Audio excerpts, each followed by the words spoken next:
Nick Saban into apologies. What is that all about?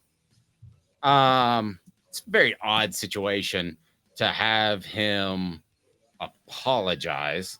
By the way, can we give Josh Heupel a little bit of credit in how he handles the media? I know he gives absolutely nothing in press conferences, but he treats the media well, and his goal is to say nothing in press conferences. That's a fact. We all know that. But yeah, I think he's very fair. And I heard Jimmy Hyams over the weekend, who has a column up, I believe, at offthehooksports.com, or will very shortly, his prediction of what's going to occur against Austin Peay.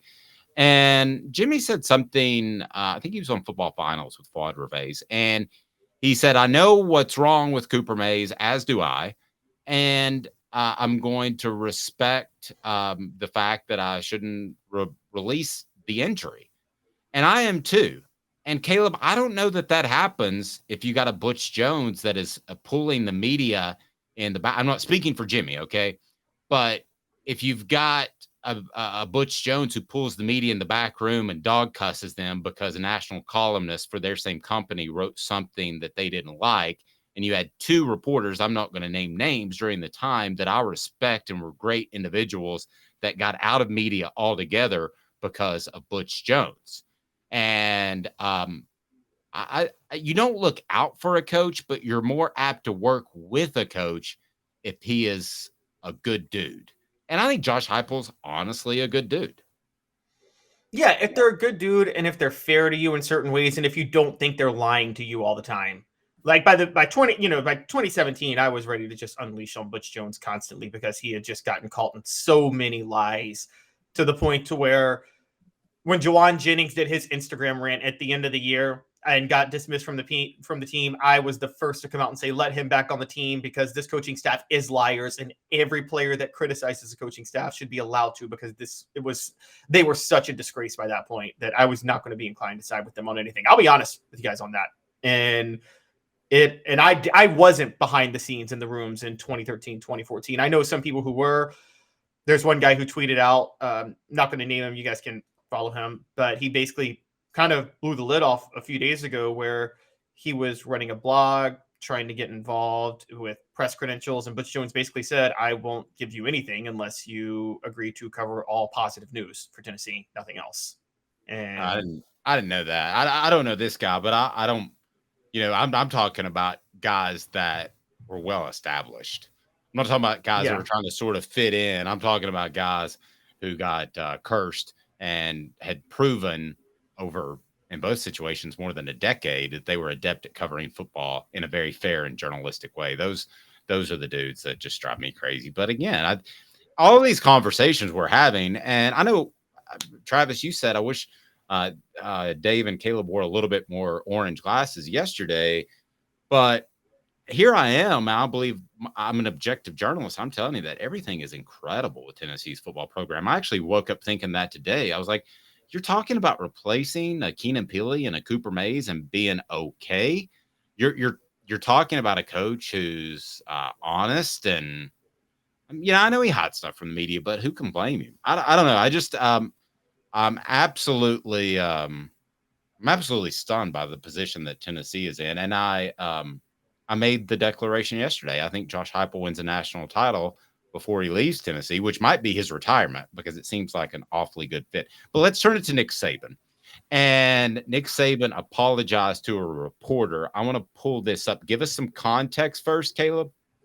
So what we're showing first is right after Saturday's game at MTSU, he was asked a question about if Jalen Milroe's 5 touchdowns can be used for confidence going forward.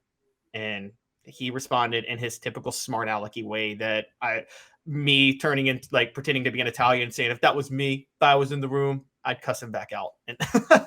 Here we go. Let's pull this up. All right, here we go. Here's what he said. I think tonight's positive performance will help him moving forward to next week and beyond. And who is that? Jalen Milroe. Jalen Milroe, positive performance, how that will help him build. So you're asking me to speculate, and I answer a hypothetical question about how some guy's going to perform in the future. I don't really know. I mean, I love him. I think he's doing well. I know he's working hard to try to improve. He's a good competitor. He'll do everything he can to play his best. But I don't have. This is a Coke bottle. It's not a crystal ball. So that was that part right Okay, there. so let's be fair. That was not the question. It was how much did it help Jalen Milroe's confidence? Well, it should help it a lot because last time he looked like a bumbling quarterback and he looked like a superstar quarterback over the weekend. When he played last week, he had what, 4 turnovers? Or last year, he had 4 turnovers. Last week, he had 5 touchdowns. Was it 3 or 4 turnovers? Did he have 4 turnovers? Oh, you talking about last year? Last year. So against Texas A&M, I think he had 4 turnovers. Yeah. Yeah, he had. So I mean, that's a very good question. It's a good question for Joe Milton when he played Virginia, and so I mean that's a perfectly legitimate question. Oh yeah.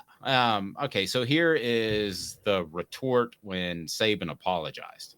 Yes, Saban comes back. I believe this was yesterday, and addresses the question and the reporter who asked the question. So, in Austin, look, you didn't ask a bad question the other night. I just didn't answer it very well. And, when a guy plays well in a game at any position, it should help his confidence and it should help him perform better in the future. But I do think that every player, has to understand that just because I played well, I still want to try to improve the few things that I could have done better. And I think if a person keeps that mindset, then they're always improving, all right, because you're never satisfied and you're always trying to do better.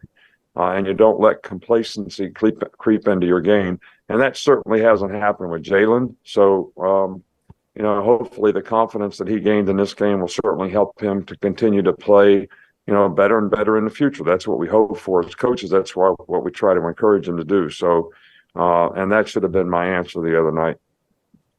So we're partly in the speculation game, but to overreact to a simple question about Jalen Milroe, which you could go into a very positive answer very quickly, and then to come back and respond to it, does that tell you that maybe despite Jalen Milroe's great performance in game 1, that maybe he's a little bit insecure about Milroe moving forward?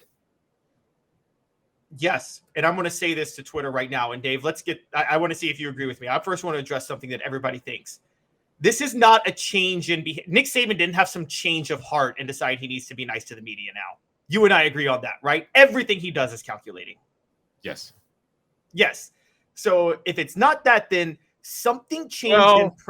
No, let me go back. Can I go back for a second?